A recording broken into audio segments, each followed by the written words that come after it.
अगर आप भी चाहते हैं धनी म्यूजिक का ऑडियो वीडियो सबसे पहले आप तक पहुंचे तो हमारे चैनल को सब्सक्राइब करें और साथ में बेल आइकन घंटी को दबाना बिल्कुल ना भूलें। प्रेजेंट बाय धनी म्यूजिक।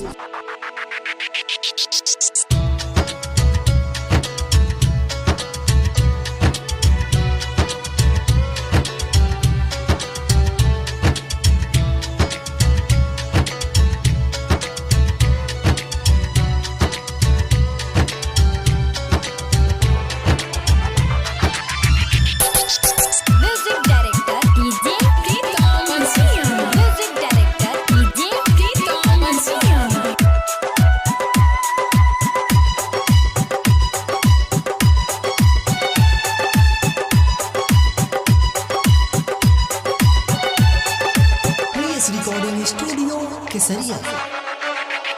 फूलों सी मुस्कुरा कर बैठी हो दिल में आकर, फूलों सी मुस्कुरा कर बैठी हो दिल में आकर, नस नस में तुम समा कर मुझे प्यार में पागल बना कर, फूलों सी मुस्कुरा कर बैठी हो दिल में आकर, फूलों सी मुस्कुरा कर बैठी हो दिल में आकर।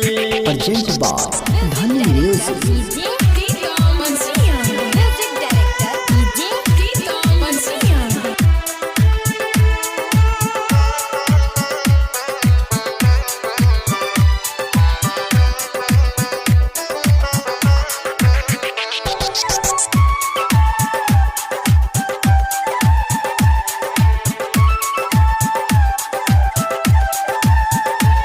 कैसे कहूँ मैं तुमसे, मुझे हो गया तुमसे प्यार, बस दिल में मुझको रखना, ना करना इनकार, ना करना इनकार। कैसे कहूँ मैं तुमसे, मुझे हो गया तुमसे प्यार, बस दिल में मुझको रखना, ना करना इनकार।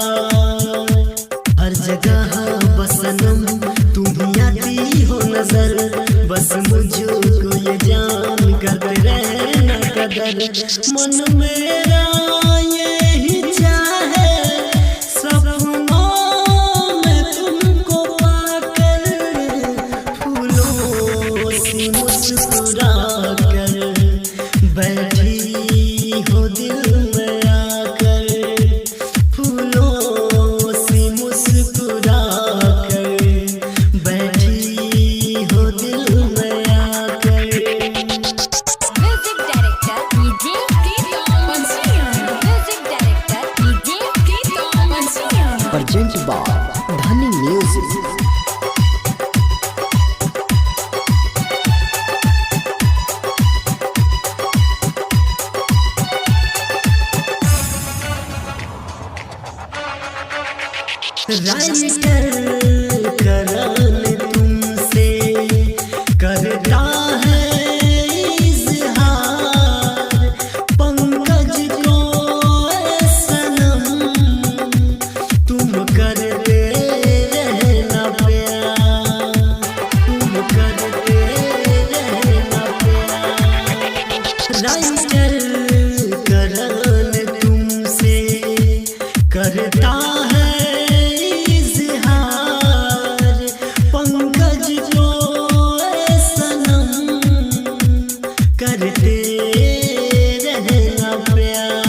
केसरिया प्रेजेंट बाय धनी म्यूजिक।